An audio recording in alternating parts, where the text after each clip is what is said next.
Good morning, everybody. It is November 16th, Thursday, and I'm back here at the cabin. The weather looks like it's going to be great today and probably tomorrow as well. First thing I'm doing right now, early in the morning, is unloading the truck with all the equipment and then reloading it with all that crap we stripped out last weekend, get it to the dump, get it out of our way, and also hopefully try to keep little critters from wanting to nest in it. Well, I'd say that's a pretty good load, eh? Let's get this junk out of here. So last week you might have saw us installing this new front door. And, there's of course a huge gap around the door frame.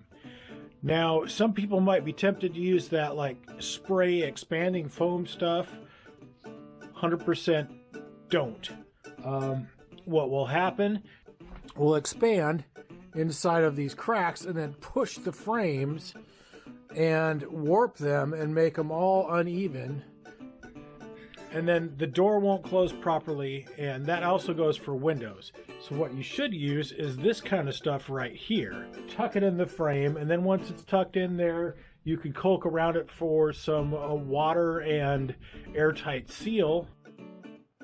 Do not skimp or skip out on this step.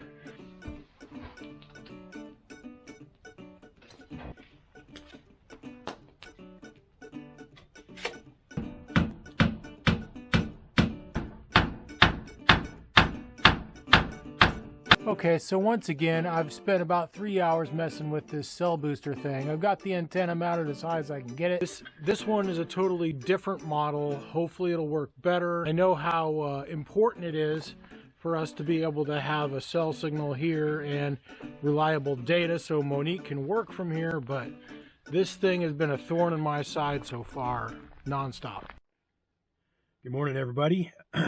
It is Friday morning, November 17th. It's about 6:30 a.m. It's still dark, and I need to drive 30 miles to Olympia to go pick up a flatbed trailer, to then drive out to a town called Rochester to pick up a tractor, drive back here, drop off the tractor, drive back to Olympia to drop off the trailer. It's now about 2:30 p.m. and we've got about 2 hours of daylight left, for the love of. Now though, I've got to get the tractor and unload this box blade, which is an attachment that goes on the back of the tractor. And now I've got to hoist that 500-pound piece of steel out of the back of my truck without messing something up with a borrowed tractor. So what I'm really worried about is the way it's loaded in there, about it swinging like that uncontrollably.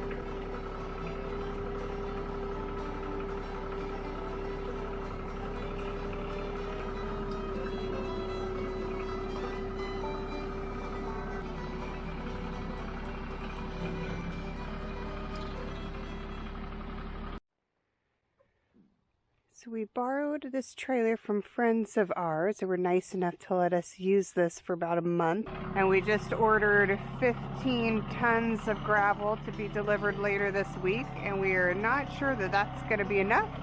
We think we might need another truck full, but we'll see. All right, everybody, it's been a couple more hours with the tractor. And I think I've got it about as far as I can get it for now. We wanted to level it out, and then here is where we're planning on parking the trailer for now, and then having a driveway so that we can just pull through and out with it, make it nice and easy to get in and out, and convenient as well. And then that flattened area right there with the lighter dirt will be kind of the area in front of the trailer where we could set tables and chairs and have a little fire pit there. And Sunday morning we had a little bit of a problem. Torrential overnight rains turned the already muddy ground into absolute mush. And driving the 4,000-pound tractor on top of it, just making it worse. damn it, I hate this when I can't accomplish what I want to do. But this is like driving around in dog.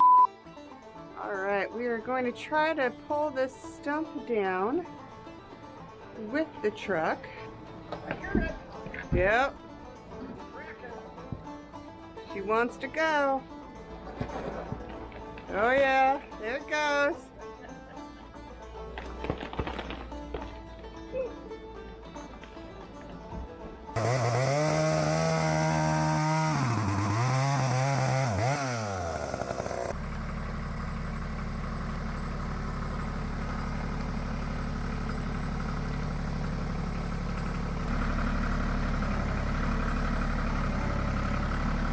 There you go, you got it.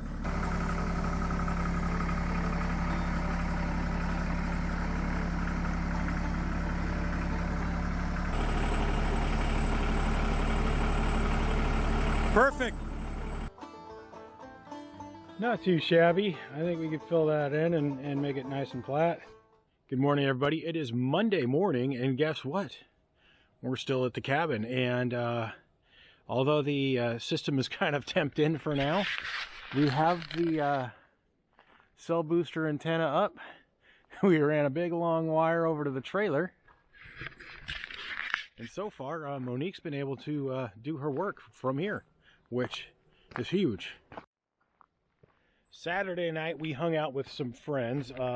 They are actually doing what we're just getting into, and they're living on 5 acres in a town just about half hour north of here.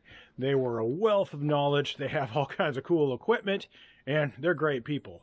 And so it was cool to see them, cool to hang out with them. We got a lot of great ideas. So even though it's actually looking like it's going to be a halfway decent day out there today, I don't think I can do much dirt work. So I'm inside, starting in on some of the electrical work, which is more in my wheelhouse, because it's what I do for a living. Right now I am roughing in some overhead lights. That's going to be here in the living room area. So let me show you a pro tip on installing outlets. And this is one of the biggest things that I've always seen fail, and seemingly one of the top causes of electrical problems. The number one thing to not do is these little holes that you could stab the wire into to quick terminate the outlet. Don't use those. Those will fail over time. Secondly, never go through the outlet to daisy chain down the line, meaning putting, your incoming line and then your outgoing line. Don't do that, because especially if you're using the backstabs and those fail, then everything down the line is going to shut off too. Instead, we're using the screws much like you would on the ground. You bend a shepherd's hook, and then you want the hook to face the direction that the screw turns, so that as you're turning the screw to tighten it down, you're actually sucking the shepherd's hook in the wire down inside of there, rather than if it were facing the other way, you'd be forcing the wire out as you were trying to tighten it down. So do that with the hot, the ground, and the neutral. I also use number 12 wire in almost everything in residential, even though it's not necessary. If you're running a lot of heavy stuff, you can put it on a 20 amp breaker because you're using 20 amp wire, so you can run more equipment without having to worry about tripping out your breaker. Now we'll tie everything together onto the pigtails and install the outlet using a proper wire nut. And if anything fails here in the outlet, which is unlikely to happen now that we're using a real connection, it will not affect anything else up or downstream from the outlet, because we still have everything tied here. And that's that. You just install the outlet in the box like normal, and there you go. Alright, so I spent about 3 hours this morning doing some electrical work and got a little bit of stuff done. I can kind of give you a rundown real quick of what I did. So there was already an outlet right there. I wanted to put some lighting in because there was no lighting either overhead or in the walls. I don't usually like this method, and that's use a receptacle circuit to power the lights. There's a lot of reasons for that, but one of them is that if somebody's using some kind of appliance or piece of equipment and they trip the breaker with the outlets, the lights don't shut off. This cabin is so small, I don't think that tripping breakers is going to be a real problem. So it came out of the outlet there, to feed the light box. There's going to be two different lights switches here. One controls the overhead lights, which just temporarily for now we have just these little lamp holder lights. And then also from that outlet I ran up and over. There's another outlet right there and another outlet right there, as you saw earlier. It's Monday afternoon. We are just about to head out of here. We've made some progress this weekend. We've got the tractor here, that was huge. We did some clearing out. We've got 15 tons of gravel coming in. We've got the cell booster working so she can work here, which is huge. And we got some more electrical work done on the inside. So it's coming on. There's still so many things to do when you think about it, and you look around, you're just like, wow, I just spent the last 5 days working my butt off and we still got a big pile of mud. That's the Fuzz signing off. He looks really impressed with me stuffing the camera in his face. So we're going to be camping for Thanksgiving weekend, which is a tradition of ours. And we will be back probably that Sunday evening and spend a day or two here working on the gravel and doing some other random things. So we'll see y'all soon.